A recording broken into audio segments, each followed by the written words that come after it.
মাসি হাসতে হাসতে আমার কাছে এলেন এবং আমাকে জড়িয়ে ধরলেন। তাকে এতটা কাছে থেকে দেখে আমি খুব খুশি হয়েছিলাম, কারণ সেই জায়গায় আমাকে কেউ চিনত না। মাসির শৈশব আমার গ্রামের মধ্যেই কেটেছিল, কারণ তিনি আমার মায়ের কাছে পড়াশোনা করার জন্য এসেছিলেন। ছোটবেলা থেকেই মাসির প্রতি তার স্নেহ দেখতাম, যা আমার বরাবরই ভালো লাগতো। মাসির এমন আচরণ আমাকে খুব স্বস্তি দিচ্ছিল, কিন্তু বুঝতে পারছিলাম না কেন আমি তার প্রতি আকৃষ্ট হচ্ছি। বারবার মনে হচ্ছিল মাসি যেন সব সময় আমার পাশে থাকেন এবং আমাকে জড়িয়ে ধরেন। সময়ের সাথে সাথে মনে হতে লাগলো যেন আমি কারো ভালোবাসায় পড়েছি। এরপর একদিন মাসিকে নিজের বাড়ি ফিরতে হলো। একটি জরুরি কাজের জন্য তিনি আমাকে সঙ্গে নিয়ে গেলেন। তার বাড়িতে পৌঁছাতে রাত প্রায় 8টা বেজে গিয়েছিল। বাড়িতে পৌঁছে মাসি বললেন, চলো কিছু খেয়ে তাড়াতাড়ি ঘুমিয়ে পড়ো, বাইরে প্রচুর ঠান্ডা। আমি খাওয়ার জন্য না করে সরাসরি নিজের ঘরে চলে গেলাম। কিছুক্ষণ পর মাসি ঘরে এসে আমার বিছানায় একই কম্বলের নিচে বসে কথা বলতে শুরু করলেন। জীবনের নানা বিষয় নিয়ে তিনি আমাকে পরামর্শ দিচ্ছিলেন এবং তার স্নেহ মমতা প্রকাশ করছিলেন। তার প্রতিটি কথা আমার হৃদয়কে গভীরভাবে ছুঁয়ে যাচ্ছিল। তারপর হঠাৎ মাসি আমাকে, আমি একটি ছোট্ট গ্রামে থাকি। আজ আপনাদের সাথে আমার জীবনের একটি সত্য ঘটনা শেয়ার করতে চাচ্ছি। কয়েক বছর আগে আমি এক আত্মীয়ের বিয়েতে তাদের গ্রামে গিয়েছিলাম। সত্যি বলতে বিয়েতে যাওয়ার বিশেষ ইচ্ছা ছিল না, কিন্তু মা বাবার জোরাজোরিতে যেতে হয়েছিল। সেই গ্রামে আমার মাসির বাড়ি ছিল। তার নাম ছিল পূজা এবং বিয়ের পর 5 বছর কেটে গেলেও তার কখনো সন্তান হয়নি। মাসিও সেই বিয়েতে এসেছিলেন। আমি দূর থেকে তাকে দেখছিলাম, কিন্তু তিনি আমাকে দেখেননি। তার শৈশবও আমাদের গ্রামের মধ্যেই কেটেছিল, কারণ তিনি আমাদের গ্রামের স্কুল থেকেই 10ম শ্রেণী পর্যন্ত পড়াশোনা করেছিলেন। ছোটবেলা থেকেই মাসিকে আমি খুব পছন্দ করতাম, কারণ তিনি সবসময় আমার প্রতি খেয়াল রাখতেন। 5 বছর পর মাসিকে আবার দেখলাম। বিয়ের কিছুদিন আগে শেষবার তাকে আমাদের গ্রামে দেখেছিলাম। এবার তাকে দেখে মনে হচ্ছিল তিনি যেন অনেক বদলে গেছেন। তার সৌন্দর্য দেখে আমি মুগ্ধ হয়ে গেলাম। তিনি যেন অনেক সিনেমার নায়িকার চেয়েও সুন্দর হয়ে গেছিল। তার সৌন্দর্যের ভাষায় প্রকাশ করা সত্যিই কঠিন। মনে হলো আমি প্রথমবারের মতো কোনো মেয়ের প্রতি আকৃষ্ট হচ্ছি। আমি একটু লাজুক এবং শান্ত প্রকৃতির ছিলাম। সহজে কারো সঙ্গে মিশতাম না, বিশেষ করে মেয়েদের সঙ্গে। কিন্তু সেই দিন মাসির সৌন্দর্য এবং তার উপস্থিতি আমার সব চিন্তাভাবনা বদলে দিয়েছিল। আমি যেন প্রতিদিন তার মুখ দেখে আরও আকৃষ্ট হয়ে পড়ছিলাম। কেন জানি না, কিন্তু তার প্রতি এই টানটা দিন দিন বাড়ছিল। নিজের মনের ওপর অনেক নিয়ন্ত্রণ আনার চেষ্টা করলাম, কিন্তু মন যেন আমার কথা শুনতেই চাচ্ছিল না। যেখানেই সে যেত আমি লুকিয়ে তাকে দেখতাম। একদিন আমার মনে হলো আমি যেন আমার নিজের ইচ্ছাকে আটকাতে পারছি না।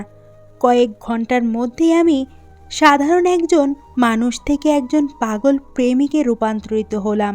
সেই সময় জানুয়ারি মাস ছিল। শীতের তীব্রতা বেড়েই চলেছিল। রাতের বেলা ঠান্ডা যেন অসহ্য হয়ে উঠছিল। বিয়ের মৌসুম ছিল, কিন্তু থাকার তেমন কোনো বিশেষ ব্যবস্থা ছিল না। তখন আমার মাথায় একটাই চিন্তা ঘুরছিল, এই ঠান্ডায় রাতটা কিভাবে কাটাবো। কিন্তু মনে হলো ঈশ্বর আমার কথা শুনলেন। আমার সমস্যার যেন সমাধান মিলল, কারণ সেই সময় মাসি হাসি মুখে আমার কাছে এসে আমাকে আলিঙ্গন করলেন। তাকে দেখে আমি অত্যন্ত খুশি হলাম, কারণ সেখানে আমার পরিচিত কেউ ছিল না। মাসির শৈশব আমাদের গ্রামেই কেটেছে এবং তিনি আমাদের গ্রামের স্কুল থেকেই পড়াশোনা করেছিলেন। মাসির সেই মুহূর্তের আলিঙ্গন যেন আমাকে এক অদ্ভুত প্রশান্তি এনে দিল। যা আশা করেছিলাম তা মুহূর্তেই পেয়ে গেলাম। তবে একটা জিনিস বুঝতে পারছিলাম না, কেন তার স্পর্শ আমাকে তার প্রতি আরও বেশি আকৃষ্ট করছে। মনে হচ্ছিল মাসি যেন সবসময় আমার পাশে থাকেন।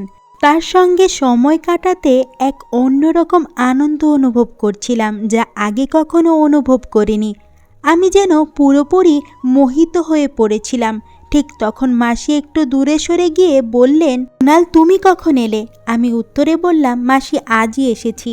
মাসি তখন বললেন, তোমাকে বেশ চিন্তিত লাগছে, কি হয়েছে? তখন আমি তাকে আমার রাতের ঘুমানোর অসুবিধার কথা বললাম। মাসি বললেন, এতে চিন্তার কিছু নেই, তুমি আমার বাড়ি চলো, সেখানে তুমি নিশ্চিন্তে ঘুমাতে পারবে। এ কথা শুনে আমি খুব খুশি হলাম এবং মাসির সঙ্গে তার বাড়ির দিকে রওনা দিলাম। রাতের আঁধার ছিল আর রাস্তা ছিল সরু। মাসি বললেন, কুনাল আমাকে তোমার হাত দাও, অন্ধকারে তুমি হয়তো পথ চিনতে পারবে না। তখন আমি তার হাত ধরার জন্য হাত বাড়ালাম। তার হাত ধরে এগিয়ে যাওয়ার মুহূর্তটি যেন আমার মনে এক নতুন অনুভূতি এনে দিল। তার নরম হাতে হাত রাখতেই মনে হলো যেন এক অদ্ভুত শান্তি আমার ভেতর জেগে উঠেছে। তার হাত ধরে হাঁটতে হাঁটতে আমার মনে এক অসাধারণ আনন্দ হচ্ছিল। আমরা ধীরে ধীরে হাত ধরে তার বাড়ির দিকে এগিয়ে যাচ্ছিলাম। পথে দেখতে পেলাম আরও কিছু লোক তাদের গ্রামে ফিরছিল। আমরা সামান্য দূরে হেঁটে যাওয়ার পর দেখলাম 500 জন মহিলা নিজেদের মধ্যে কথা বলছে। তাদের কথা কানে আসতেই শুনতে পেলাম। একজন বলছে, শুনেছি তোমার মেয়ের কাল এঙ্গেজমেন্ট, পূজাকে ডেকো না, তাহলে কোনো অমঙ্গল হবে। অন্য একজন বলল, এমন শুভ মুহূর্তে তো এমন কারো ছায়াও পড়া উচিত নয়, যাদের ভাগ্যে শুভ কিছু হয়নি। রাজেশকে ছেড়ে অন্য একজনের সঙ্গে নতুন সংসার করা উচিত বলে তাদের মধ্যে আলোচনা চলছিল। রাতের অন্ধকারে তারা বুঝতেই পারল না আমরা তাদের পেছনে পেছনে হাঁটছিলাম। তাদের কথা শুনে মাসি আমার হাত শক্ত করে চেপে ধরলেন। মনে হচ্ছিল যেন তিনি অনেক কষ্ট সহ্য করছেন। আমি এই কথা শুনে খুব কষ্ট পেলাম, বুঝতে পারলাম কতটা বেদনা তিনি দিন কাটাচ্ছেন। কিছুক্ষণ পর মাসি হঠাৎ কান্নায় ভেঙে পড়লেন। তাকে এতটা ভেঙে পড়তে দেখে আমিও বিচলিত হয়ে পড়লাম। আমি তাকে থামানোর জন্য বললাম, মাসি প্লিজ থামুন। তিনি থেমে গেলেন। আমি তার কাঁধে হাত রেখে বললাম, মাসি এদের কথা শুনে মন খারাপ করবেন না। আপনি জানেন এতে আপনার কোনো দোষ নেই। আপনি খুব ভালো মানুষ, বিশ্বাস করুন একদিন সব ঠিক হয়ে যাবে। আমার কথা শুনে মাসি কান্না করতে করতে আমাকে জড়িয়ে ধরলেন এবং বললেন, কুনাল এটা নতুন কিছু নয়, আমার সাথে এটা সবসময়ই হয়। এখন আর বেঁচে থাকার ইচ্ছে নেই। তার এই কথা শুনে আমি তাকে আলতো করে দূরে সরিয়ে দিয়ে তার মুখে আঙুল রেখে বললাম, মাসি এমন কথা আর কখনো বলবেন না। আমি তাকে অনেকবার বোঝানোর চেষ্টা করলাম। কিছুক্ষণ পরে তিনি শান্ত হলেন। প্রায় 10 মিনিট হাঁটার পর আমরা তার বাড়িতে পৌঁছালাম। বাড়িতে ঢুকে দেখলাম মেসো বাড়িতে নেই। আমি মাসিকে জিজ্ঞাসা করলাম, মেসো কোথায়? তিনি বললেন, তোমার মেসো কাজের জন্য শহরে গেছেন, 4-5 দিন পরে ফিরবেন। আমরা বিয়ের অনুষ্ঠানে খাওয়া দাওয়া শেষে বাড়িতে ফিরছিলাম।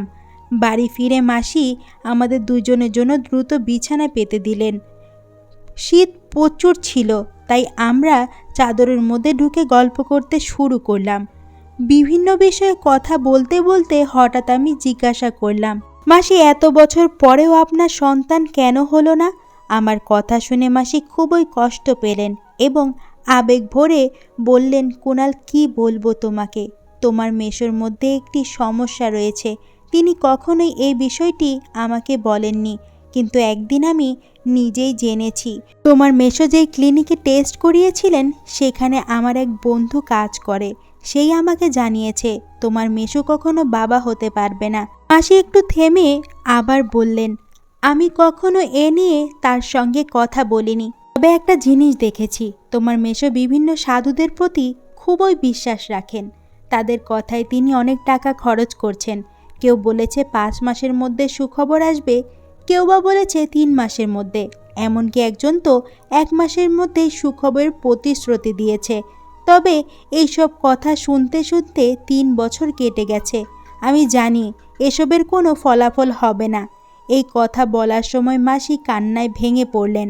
আমি তার এই কষ্ট দেখে নিজেও খুব খারাপ অনুভব করলাম। তখনই আমি আমার বিছানা থেকে উঠে আমি ধীরে ধীরে উঠে গিয়ে মাসির বিছানার পাশে বসলাম। চোখের জল আমি নিজের হাতে মুছিয়ে দিলাম।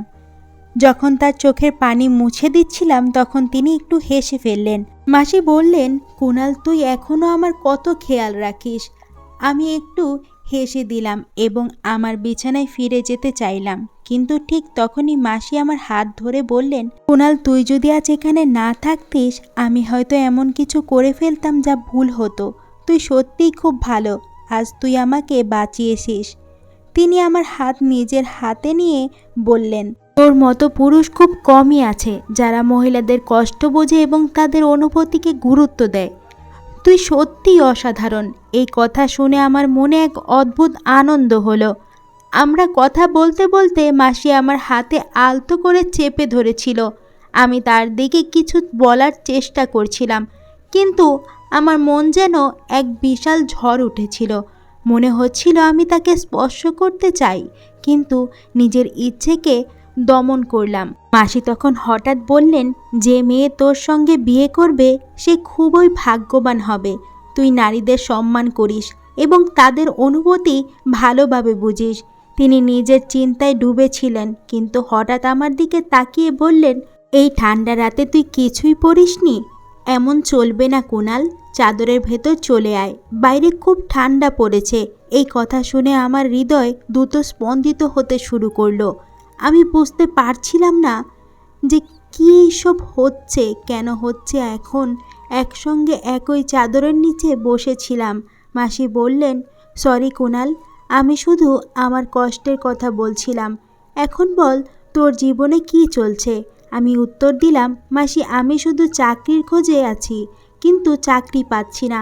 মাসি বললেন, কোনো চিন্তা করো না কুনাল, তোমার সামনে এখনও অনেক বড় জীবন পড়ে আছে, নিশ্চয়ই একটা চাকরি পেয়ে যাবে। এরপর তিনি আমার আরও কাছাকাছি এলেন, যেন আমাকে জড়িয়ে ধরলেন। তারপর মাসি হাসতে হাসতে বললেন, তোমার কি কখনো মনে হয়নি যে তোমারও একজন গার্লফ্রেন্ড থাকা উচিত? আমি বললাম, মাসি, এমন চিন্তা তো আসে, কিন্তু কখনো তেমন কাউকে পাইনি।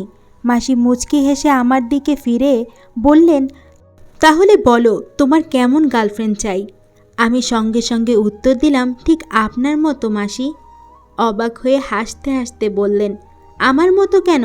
আমি বললাম, কারণ আপনি খুব সুন্দর, বুদ্ধিমতী আর মনের দিক থেকে অসাধারণ একজন মানুষ। মাসি মজা করে বললেন, তুই মিথ্যা বলছিস। আমি হেসে বললাম, মিথ্যা কেন বলবো মাসি? যদি আপনি আমার চোখ দিয়ে নিজেকে দেখতে পারতেন তাহলে বুঝতে পারতেন আমি সত্যি বলছি না মিথ্যা বলছি। তারপর মাসি একটু থেমে জিজ্ঞাসা করলেন, তুই আমাকে নিয়ে কি ভাবিস? আমি শান্তভাবে উত্তর দিলাম, মাসি, আপনাকে আমার খুব ভালো লাগে। ধীরে ধীরে আমার মনে হচ্ছিল মাসিও হয়তো আমার প্রতি একটু আগ্রহ দেখাচ্ছেন। বাইরে ঠান্ডা বাড়ছিল আর ঘরের পরিবেশ যেন উষ্ণ হয়ে উঠছিল। মাসি হেসে বললেন, কুনাল, তুই প্রথম ব্যক্তি যে আমার এত প্রশংসা করলি। তার মুখে এমন উজ্জ্বল ছিল যেন আমার কথাগুলো তাকে অনেক বেশি খুশি করেছিল। আসলে সবারই নিজের প্রশংসা শুনতে ভালো লাগে, আর আমার মাসি প্রশংসার যোগ্য ছিলেন। আমি মাসিকে একটা কথা বলতে চেয়েছিলাম, কিন্তু কথাগুলো আমার মুখে এসে আটকে গেল। বুঝতে পারছিলাম না কেন, কিন্তু একটা জিনিস স্পষ্ট ছিল, আমি চাইতাম মাসি সবসময় সুখী থাকুক এবং তার সব দুঃখ ভুলে থাকুক। অবশেষে সাহস করে বললাম, মাসি, আমার একটা কথা বলার আছে, প্লিজ রাগ করবেন না। মাসি বললেন, বল কুনাল, তুই যা বলতে চাস। আমি বললাম, মাসি, আমি আপনাকে জীবনের নতুন সূচনা করতে সাহায্য করতে পারি। আমার কথা শুনে মাসি চুপ হয়ে গেলেন, আর আমি একটু নার্ভাস হয়ে পড়লাম। কিছুক্ষণ পর মাসি চুপ ভেঙে বললেন, কুনাল, তুমি যা বলছো সেটা কি তুমি ভেবে বলছো? আমি তোমার মাসি, স্ত্রী নই। তারপর মাসি কিছুক্ষণ নীরব থাকলেন, পরে বললেন, কুনাল, আমি ভাবছি এটা কি সঠিক হবে? আমি বললাম, যদি কোনো কিছু ঠিক করার জন্য সামান্য ভুল করতে হয় তবে আমার মতে সেটা ভুল নয়। মাসি বললেন, তোমার কথায় যুক্তি আছে, কিন্তু আমাকে একটু ভাবার সময় দাও। আমি সম্মতি দিয়ে বললাম, ঠিক আছে মাসি, আপনি চিন্তা করে নিন। তারপর আমরা দুজন ঘুমিয়ে পড়লাম, কারণ পরদিন সকালে আমাকে একটি অনুষ্ঠানে যেতে হতো। পরের দিন আমি খুব সকালে উঠে পড়লাম, কারণ সকাল 7টায় আমাকে বের হতে হতো। বের হওয়ার সময় মাসি বললেন, কুণাল সন্ধ্যায় ফিরে আসতে ভুল করো না, আমি তোমার জন্য অপেক্ষা করব। আমি মাথা নেড়ে বাড়ি থেকে বের হয়ে গেলাম। সেই দিন মাসি অনুষ্ঠানে আসেনি। রাতে 9টা নাগাদ আমি খাওয়া সেরে মাসির বাড়ি ফেরার সিদ্ধান্ত নিলাম। মাসি তখন আমারই অপেক্ষায় ছিলেন। আমাকে দেখে হাসতে হাসতে বললেন, কুণাল, আজ তোমাকে খুব মিস করছিলাম। আমি বললাম, মাসি, আমিও আপনাকে খুব মনে করছিলাম। এরপর মাসি কফি বানিয়ে আনলেন। আমরা একসঙ্গে কফি খেতে খেতে কথা বলতে লাগলাম।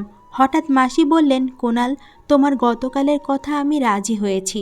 আমি বললাম, মাসি, একবার চেষ্টা করে দেখুন, আপনার ভবিষ্যৎ শুধু সুখ আর আনন্দে ভরে উঠবে। মাসি বললেন, তোমার এই উপকার আমি কখনো ভুলব না। তুমি আমার জন্য ঈশ্বরের মতো।